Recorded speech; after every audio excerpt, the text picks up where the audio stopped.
ये कहानी Lord of the rings की तीनों फिल्मों से पहले की है, लेकिन इसे उनके बाद रिलीज किया गया था। इस फिल्म में अलग अलग जातियों के लोग दिखाई देते हैं, जैसे कि एल्व्स जो बेहद अमीर और हुनरमंद होते हैं। ये पहाड़ों में रहते हैं और हाथ के काम में माहिर होते हैं। एल्व्स अमर होते हैं, यानी वो कभी मरते नहीं, इसलिए कई लोग उन्हें भगवान जैसा मानते हैं। कहानी में 5 जादूगरों विजर्ड्स का भी जिक्र आता है, जिनमें गैंडल्फ द ग्रे, सारुमन और एक तीसरा जादूगर ब्राउन कहलाता है। इन तीनों का किरदार इस कहानी में देखने को मिलता है। दूसरी ओर हॉबिट्स नाम के छोटे कद के लोग शायर नाम की जगह में रहते हैं। वहाँ पर न लड़ाई होती है न हिंसा। वो लोग बस खाते पीते मौज मस्ती करते हैं और हमेशा खुश रहते हैं। अब बात करते हैं ऑर्क्स की। ये दरअसल राक्षसों की एक प्रजाति है जो हर जीव के दुश्मन है। इनके नेता का नाम है अजोग। इनके साथ ही गॉब्लिन्स नाम की प्रजाति भी होती है, जो कि ऑर्क्स की ही एक शाखा है। तो ये थी वो अलग अलग प्रजातियां जो आपको इस कहानी में आगे देखने और सुनने को मिलेंगी। अब आते हैं असली किरदार पर, बिल्बो बैगिंस,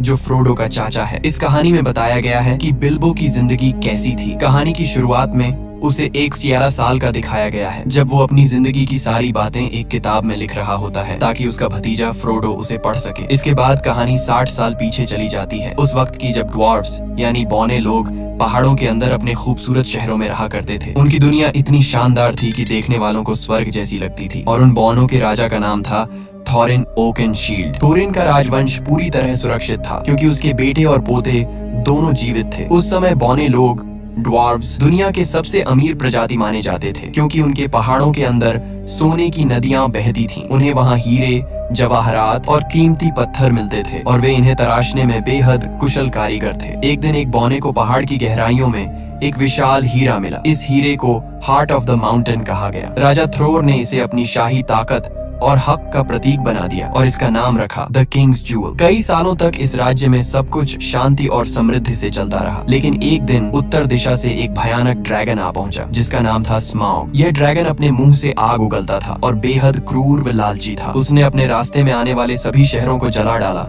और फिर उस पहाड़ में घुस गया जहाँ बौने रहते थे। उसने सारा सोना और खजाना अपने कब्जे में ले लिया, अपनी लालच और शक्ति दिखाने के लिए। इस हमले में वह कीमती हीरा हार्ट ऑफ द माउंटेन यानी राजा का हीरा एरेबोर भी खो गया। जो बौने कभी सोने के साम्राज्य के मालिक थे, अब बेघर और बेसहारा बन गए। स्माउग नाम का वो ड्रैगन पूरे इलाके पर राज करने लगा और सारे बौनों को पहाड़ों से भागना पड़ा। इसी दौरान एल्व्स की सेना वहां पहुंची। राजा थ्रोर का पोता थ्रेन उनसे मदद की भीख मांगता है, लेकिन एल्व्स ने मदद करने से इनकार कर दिया। उनके राजा को डर था कि अगर उन्होंने कुछ किया तो उनके लोग ड्रैगन के क्रोध का शिकार हो जाएंगे, इसलिए उन्होंने मुड़कर देखना तक गवारा नहीं किया। इसके बाद बौने पूरी तरह बेघर हो गए। वो जंगलों में भटकने लगे और राजकुमार थॉरिन को इंसानों के लिए मजदूरी तक करनी पड़ी। जो लोग कभी सोने के महलों में रहते थे, वो अब दर दर की ठोकरें खाने लगे। इस तरह वो बौने जो कभी स्वर्ग जैसी जगह पर रहते थे, अब हमेशा के लिए अपना घर और राज्य खो बैठे। कई साल इसी तरह बीत गए। फिर एक दिन जादूगर गंडाल्फ द ग्रे ने बिल्बो बैगिंस के घर पर एक अजीब सी पार्टी रखी, जिसके बारे में बिल्बो को खुद कुछ पता नहीं था। उस रात 13 बौने 13 ड्वार्फ्स वहां पहुंचे, जिनमें थॉरिन ओकेनशील्ड भी शामिल था, जो राजा थ्रोर का पोता और बौनों का नेता था। पार्टी के दौरान उन्होंने बताया कि अब पंछी फिर से उन पहाड़ों की ओर लौटने लगे हैं जहां वे पहले रहा करते थे। एक भविष्यवाणी के अनुसार जब पंछी वापस एरेबोर की ओर लौटने लगे तो इसका मतलब होता है कि स्मॉग नाम का ड्रैगन अपनी तबाही के अंत के करीब है। थॉरिन कहता है, अगर ये संकेत हमने देखा है तो दूसरों ने भी देखा होगा और अब वे सब भी हमारे एरेबोर पर कब्जा करना चाहेंगे, जहां अनगिनत खजाने और सोना अब भी छिपा है। लेकिन हम ऐसा नहीं होने देंगे। हम स्मॉग को मार गिराएंगे, उसे भगा देंगे और अपना घर, अपनी जमीन और अपना गर्व वापस हासिल करेंगे। तभी एक बौना कहता है, लेकिन तुम भूल रहे हो, पहाड़ का मुख्य दरवाजा तो बंद है, अंदर जाने का कोई रास्ता नहीं। तभी गैंडल्फ मुस्कुराता है और अपनी जेब से एक चाबी निकाल कर कहता है, यह चाबी तुम्हारे पिता ने मुझे दी थी ताकि मैं इसे सुरक्षित रख सकूं। ये देखकर एक और बौना कहता है, अगर चाबी है तो जरूर कोई गुप्त दरवाजा भी होगा जिससे हम अंदर जा सकते हैं। गैंडल्फ द ग्रे कहता है, हाँ, पहाड़ की दीवारों के पास कुछ पुराने खंडहर हैं जहाँ से एक गुप्त रास्ता नीचे के कमरों तक जाता है, लेकिन उस दरवाजे को ढूंढना आसान नहीं होगा, क्योंकि एरेबोर के दरवाजे हमेशा अदृश्य रहते हैं। इसके बाद गंडाल्फ एक नक्शा मैप निकालता है और कहता है, इस नक्शे में इसका जवाब छिपा है, शायद ये हमें बताए कि वह दरवाजा कहाँ है, लेकिन मुझे इसे पढ़ना नहीं आता। हालांकि मिडिल अर्थ में कुछ लोग हैं जो ऐसे नक्शे को पढ़ सकते हैं और इसके गुप्त संकेतों को समझ सकते हैं। हमें उनकी मदद लेनी होगी। गैंडल्फ आगे कहता है, इस सफर में बिल्बो बैगिंस भी हमारे साथ जाएगा क्योंकि ड्रैगन स्मॉग बॉनो की गंध को पहचानता है लेकिन हॉबिट्स की नहीं। इसलिए जब हमें पहाड़ के अंदर घुसना होगा तो बिल्बो हमारी सबसे बड़ी मदद करेगा। लेकिन बिल्बो डर जाता है। वो कहता है, नहीं, मैं नहीं जाऊंगा, वहाँ मेरी जान जा सकती है। अगर उस ड्रैगन ने मुंह से आग फेंकी तो मेरी हड्डियां तक पिघल जाएंगी। इसलिए वो साफ साफ मना कर देता है। मगर अगले दिन जब सभी बॉने और गैंडल्फ रवाना हो जाते हैं तो बिल्बो को अचानक कुछ महसूस होता है। वो भागता हुआ उनके पीछे जाता है और उनके दिए हुए सहमति पत्र कॉन्ट्रैक्ट पर दस्तखत कर देता है। अब बिल्बो भी उन 13 बॉनों की टोली का हिस्सा बन जाता है और सब मिलकर उस जगह की ओर निकल पड़ते हैं जहाँ ड्रैगन स्मॉग रहता है, यानी एरिबोर की दिशा में। पूरा दिन सफर करने के बाद रात को जब वो एक जगह आराम करने रुकते हैं तो उन्हें एहसास होता है कि चारों तरफ ऑर्क्स राक्षस घूम रहे हैं। तभी एक बुजुर्ग बौना अपनी पुरानी यादें सुनाने लगता है। वो कहता है, जब स्मॉग ने हमारे पहाड़ों पर कब्जा कर लिया था तब हमारे राजा ने अपनी पुरानी नगरी वापस लेने की कोशिश की थी, लेकिन उससे पहले ऑर्क्स की सेना आ पहुंची। उनका नेता बेहद भयानक और शक्तिशाली था। उसका नाम था आजोग। राजा थ्रॉर यानी थॉरिन के दादा ने उससे सीधे लड़ाई की, लेकिन अजोग ने उनका सिर काट दिया। इस सदमे से थॉरिन के पिता थ्रेन पागल हो गए और फिर कभी नहीं मिले। लेकिन थॉरिन ने हार नहीं मानी। उसने अजोग का मुकाबला बिना हथियार के किया और लंबी लड़ाई के बाद अपनी तलवार से अजोग का एक हाथ काट दिया। तब उस दानव को एहसास हुआ कि थॉरिन की नस्ल को मिटाना आसान नहीं है। मगर उस युद्ध में बौनों की पूरी सेना खत्म हो गई और कुछ ही बौने जिंदा बच पाए। फिर वह बौना गर्व से कहता है, उसी दिन मुझे समझ आया कि अगर कोई हमें दोबारा एकजुट कर सकता है तो वो सिर्फ थॉरिन ओकनशील्ड ही है। इसीलिए आज थॉरिन और उसके 12 साथी बौने अपने पहाड़ एरिबोर को वापस पाना चाहते हैं और गैंडल्फ जानता है कि ये उनका हक है, इसीलिए वो पूरी तरह उनके साथ है। अगली सुबह सब अपने सफर पर निकल पड़ते हैं। रास्ते में चलते हुए गंडाल्फ समझाता है, हम 5 जादूगर हैं, यानी 5 विजर्ड्स मेरी तरह। इनमें सबसे शक्तिशाली और बुद्धिमान है सारूमान द वाइट, उसके बाद 2 नीले ब्लू विजर्ड्स हैं और 5वां है राडागास्ट द ब्राउन, जो इंसानों से ज्यादा जानवरों से प्यार करता है, इसलिए वो हमेशा जंगलों में जानवरों के बीच ही रहता है। अब गैंडल्फ थोरिन से कहता है, हमें एल्व्स के पास जाना चाहिए क्योंकि सिर्फ एल्व्स ही उस नक्शे को पढ़ सकते हैं जो मैंने तुम्हें दिया है। लेकिन थोरिन ओकनशील्ड, जो बौनों का राजकुमार है, एल्व्स से नफरत करता है। वो गुस्से में कहता है, जब हमें उनकी जरूरत थी, जब स्मॉग ने हमारा घर छीन लिया था, तब एल्व्स ने हमारी मदद नहीं की थी। अब मैं कभी उनके पास नहीं जाऊंगा। यह सुनकर गैंडल्फ नाराज हो जाता है और वहाँ से चला जाता है। उस रात सब उसी जगह डेरा डालकर रुकते हैं। तभी अंधेरे में 3 विशालकाय राक्षस ट्रोल्स वहाँ आ जाते हैं और उनके घोड़े चुरा ले जाते हैं। बौने डर जाते हैं क्योंकि बिना घोड़ों के आगे का सफर नामुमकिन है, इसलिए वे बिल्बो को आगे भेजते हैं ताकि वो चुपके से जाकर घोड़े वापस लाए। लेकिन जैसे ही बिल्बो पास पहुँचता है, ट्रोल्स उसे पकड़ लेते हैं। अब हालत ये होती है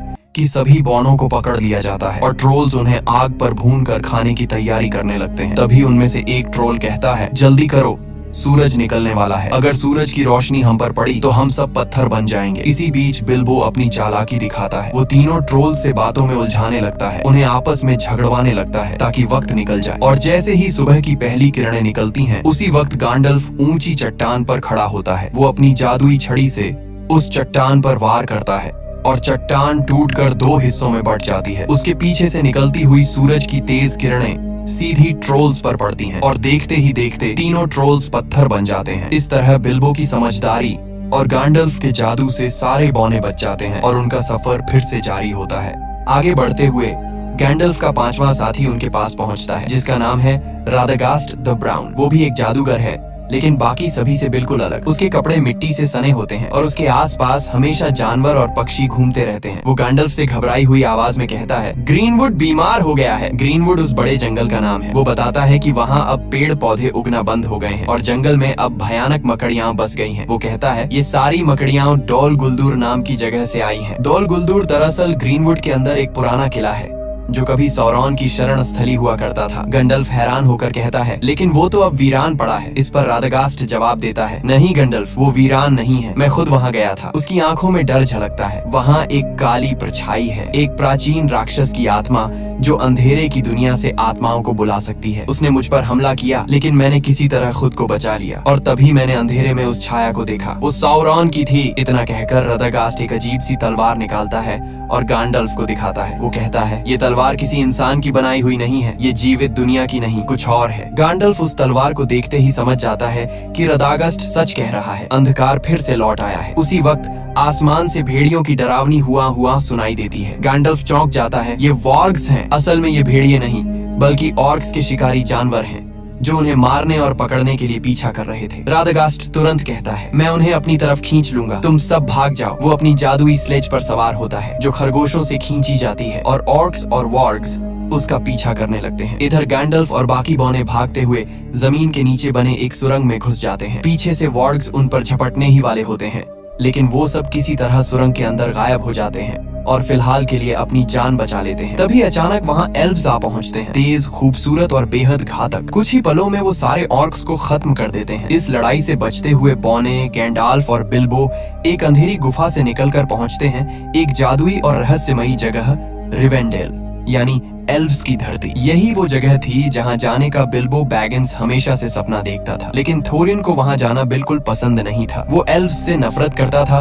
क्योंकि जब उसके कबीले को उनकी सबसे ज्यादा जरूरत थी तब एल्व्स ने मदद करने से इनकार कर दिया था। फिर भी गैंडाल्फ की मनाने पर थोरिन और बाकी बौने वहाँ जाने के लिए तैयार हो जाते हैं। एल्व्स उनका स्वागत करते हैं और उसी वक्त गैंडाल्फ थोरिन से कहता है कि वो नक्शा उसे दे दे ताकि वो इसे एलरॉन्ड यानी एल्व्स के राजा को दिखा सके। थोरिन पहले तो हिचकिचाता है लेकिन आखिरकार मान जाता है। जब एलरॉन्ड नक्शे को ध्यान से देखता है तो उसे उसमें एक गुप्त संदेश दिखाई देता है। वो बताता है कि ड्यूरिन डे पर तुम्हें ग्रे स्टोन के पास खड़ा होना होगा और वहीं से तुम्हें वो गुप्त दरवाजा दिखाई देगा जो केवल एक खास चाबी से ही खुलेगा। वो आगे समझाता है कि ड्यूरिन डे वो दिन होता है जब पतझड़ का आखिरी चांद और सर्दी का पहला सूरज एक साथ दिखाई देते हैं और वो दिन बहुत जल्द आने वाला है। लेकिन एलरॉन्ड उन्हें चेतावनी देता है, तुम ही अकेले नहीं हो जो उस जगह पर नजर रखे हुए हो, बहुत से लोग वहाँ पहुँचने की कोशिश कर रहे हैं। और तभी वहाँ प्रकट होता है एक और शक्तिशाली जादूगर, सारुमन द व्हाइट, जो ताकत में गैंडाल्फ के बराबर है। सारुमन गैंडाल्फ से कहता है, हमें उन पहाड़ी रास्तों पर नहीं जाना चाहिए जहाँ ड्रैगन स्मॉग सो रहा है,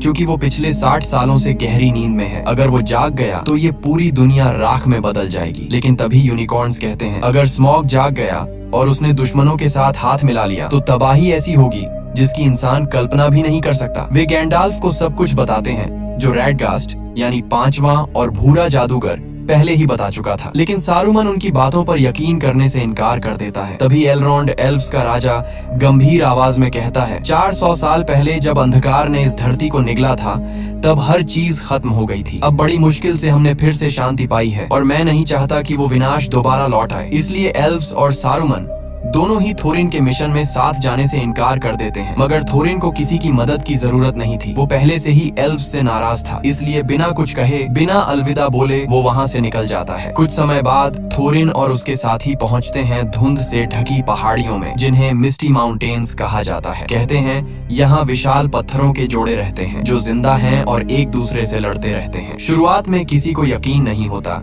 लेकिन अचानक पूरी घाटी हिलने लगती है, आसमान गूंज उठता है और सामने दिखते हैं वो विशाल पत्थर जो सचमुच एक दूसरे पर हमला कर रहे थे। उनकी टक्कर से पूरी धरती कांप उठती है और थोरिन का दल अपनी जान बचाने के लिए भागने लगता है। कोई और रास्ता न देखकर वे पहाड़ों की गुफाओं में छिप जाते हैं, लेकिन जैसे ही वे अंदर जाते हैं उन पर हमला कर देते हैं गॉब्लिन्स, डरावने, कुरूप और खून के प्यासे जीव। वे सारे बौनों को पकड़ लेते हैं और गहराई में ले जाते हैं। उधर दूसरी तरफ दिखाया जाता है कि ऑर्क्स और उनके निर्दयी नेता एजॉग, जो कभी थोरिन के हाथों अपनी बाह गंवा चुका था, अब गुस्से से पागल हो चुका है। वो दहाड़ते हुए अपने सैनिकों को आदेश देता है, थोरिन को ढूंढो और उसका सर मेरे सामने लाओ। थोरिन सोचता है कि एजॉग मर चुका है, लेकिन हकीकत में वो जिंदा है और अब उसकी आंखों में सिर्फ एक ही जुनून जल रहा है, थोरिन और उसके पूरे कबीले का सफाया करने का। थोरिन और बाकी सारे बौने अब ऑर्क्स के हाथों में कैद थे। तभी गॉब्लिन्स का राजा हंसते हुए कहता है, कोई है जो तुम्हें ढूंढ रहा है, कोई जो तुम्हें मारना चाहता है, उसका नाम है एजॉग। वो अपने एक आदमी को भेजता है ताकि एजॉग से सौदा किया जा सके, थोरिन और उसके साथियों की मौत के बदले इनाम के लिए। अब ये 13 बौने पूरी तरह गॉब्लिन्स की कैद में थे, लेकिन उनके साथ बिल्बो बैगिंस नहीं था। दरअसल जब गॉब्लिन्स ने उन सब पर हमला किया था, उसी अफरा तफरी में बिल्बो नीचे अंधेरी खाई में गिर पड़ा। वो इतनी गहराई में जा गिरा जहाँ रोशनी का नामो निशान नहीं था, एक ऐसी जगह जिसे अंडरवर्ल्ड कहा जाता है। वहीं उसके साथ एक गॉब्लिन भी नीचे गिरता है। दोनों बेहोश पड़े होते हैं। तभी अंधेरे में एक डरावना, पतला, चमकती आंखों वाला जीव आता है, गॉलम। गॉलम यहाँ अंधेरे झीलों के बीच रहता है मछलियां और गॉब्लिन्स खाकर जिंदा रहता है। उसके पास एक रहस्यमयी अंगूठी है, वो अंगूठी जिसमें अपार ताकत छिपी है। जब वो बेहोश गॉब्लिन को देखता है तो उसे घसीट कर ले जाने लगता है, लेकिन तभी गॉब्लिन होश में आ जाता है। गोलम गुस्से में एक पत्थर उठाता है और उस पर हमला कर देता है, और उसी झगड़े के दौरान वो अंगूठी, उसकी सबसे कीमती चीज, उसके जेब से गिर जाती है। दूर कोने में छिपा बिल्बो ये सब देख रहा होता है। वो धीरे से आगे बढ़ता है और वो अंगूठी उठाकर अपनी जेब में रख लेता है। उसे पता नहीं था कि उसने अभी अभी पूरी दुनिया की किस्मत अपने हाथों में ले ली है, लेकिन अब बिल्बो के सामने नई मुसीबत थी। इस अंधेरी जगह से निकलने का रास्ता उसे मालूम नहीं था। तभी सामने से वही डरावना गोलम आता है। उसकी आंखों में खून उतर आया था। वो बिल्बो को देखकर गुर्राता है और कहता है, माय प्रेशियस, तू यहाँ क्या कर रहा है? वो बिल्बो को मार डालना चाहता है, लेकिन बिल्बो हिम्मत दिखाता है और कहता है, ठहरो, चलो एक खेल खेलते हैं। अगर मैं तुम्हारे सारे पहेलियों के सही जवाब दे दूं और तुम मेरी पहेली न सुलझा सको तो तुम मुझे बाहर का रास्ता दिखाओगे। गोलम मुस्कुराता है और शुरू होता है पहेलियों का खेल। मौत और आजादी के बीच एक खतरनाक दांव। दोनों एक दूसरे से अजीब सवाल पूछते हैं। हवा, आग, पहाड़, वक्त और अंधकार पर पहेलियां। एक एक करके बिल्बो सबके जवाब दे देता है, और आखिर में जब बिल्बो की बारी आती है वो धीमे से कहता है, बताओ मेरी जेब में क्या है? गोलम हैरान रह जाता है। वो 3 बार कोशिश करता है, लेकिन हर बार नाकाम होता है, और अब शर्त के मुताबिक उसे बिल्बो को बाहर का रास्ता दिखाना था। पर तभी उसे एहसास होता है कि उसकी प्रेशस यानी वो अंगूठी गायब है। उसकी आंखों में पागलपन उतर आता है। वो गुर्राते हुए चिल्लाता है, वो इसे ले गया, वो चोर इसे ले गया। बिल्बो समझ जाता है कि मामला बहुत खतरनाक हो गया है। वो अंधेरे में भागता है, पत्थरों पर फिसलता हुआ, और अचानक गिर पड़ता है। उसी पल उसकी जेब से अंगूठी निकलकर हवा में उछल जाती है। बिल्बो उसे पकड़ने की कोशिश करता है और वो सीधे उसके उंगली में जा फंसती है, और अगले ही पल बिल्बो गायब हो जाता है। गोलम उसे नहीं देख पाता, बस उसकी आवाज सुनाई देती है। तभी बिल्बो समझता है ये कोई साधारण अंगूठी नहीं है, ये पहनने वाले को पूरी तरह अदृश्य बना देती है। उधर ऊपर दिखाया जाता है कि गैंडाल्फ ठीक उसी वक्त वहाँ पहुँच चुका होता है जहाँ सारे बौने गॉब्लिन्स के कैदी बने हुए थे। वो अपनी जादुई शक्ति से हमला करता है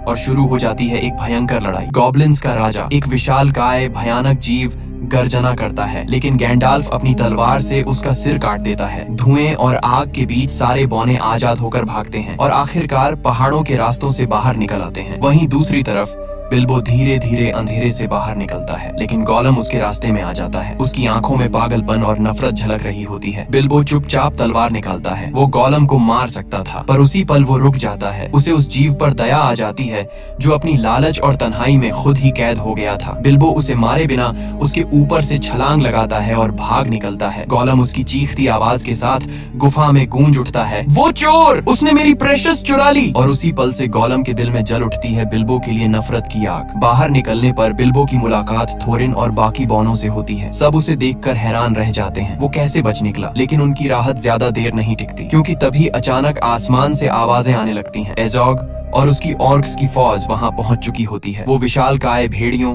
वॉर्ग्स पर सवार होकर हमला करते हैं। बौने अपनी जान बचाने के लिए भागते हैं और एक ऊंची चट्टान तक पहुंच जाते हैं। आगे रास्ता खत्म, पीछे मौत। गैंडाल्फ तुरंत सबको आदेश देता है, पेड़ों पर चढ़ो। सब तेजी से ऊपर चढ़ते हैं, लेकिन वॉर्ग्स नीचे से छलांग लगाकर पेड़ों को हिलाने लगते हैं। हवा में डर और चीखें भर जाती हैं। गैंडाल्फ अपनी छड़ी उठाता है और एक शक्तिशाली मंत्र बोलता है, नार फायर। अचानक आग भड़क उठती है और वो जलते हुए पाइन कोन नीचे फेंकता है। आग की लपटें भेड़ियों को घेर लेती हैं। कई ऑर्क्स जलकर गिर पड़ते हैं। आसमान में धुआं उठ रहा था।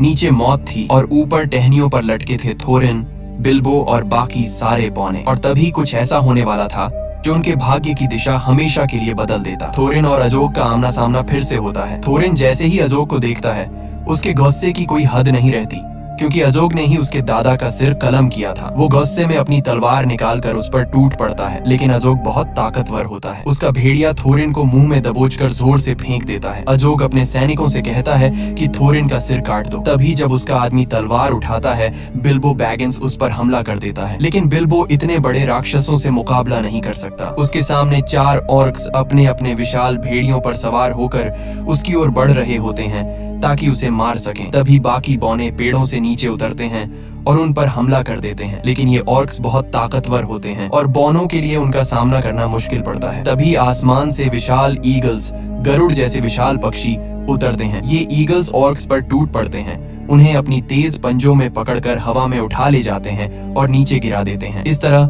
बिल्बो बैगिंस, थोरिन और बाकी सभी की जान बच जाती है। इन ईगल्स को यहाँ भेजा था गैलेड्रियल ने, जो एक एल्फ होती है और गैंडाल्फ पर पूरी तरह भरोसा करती है। उसे पूरा यकीन होता है कि गैंडाल्फ जो कह रहा है वो सच है और बिल्कुल सही है, इसलिए उसने मदद भेजी थी। ईगल्स सबको उठाकर दूर सुरक्षित जगह ले जाते हैं, जबकि नीचे अजोग और उसके बाकी सैनिक गुस्से में उन्हें जाता हुआ देखते रह जाते हैं।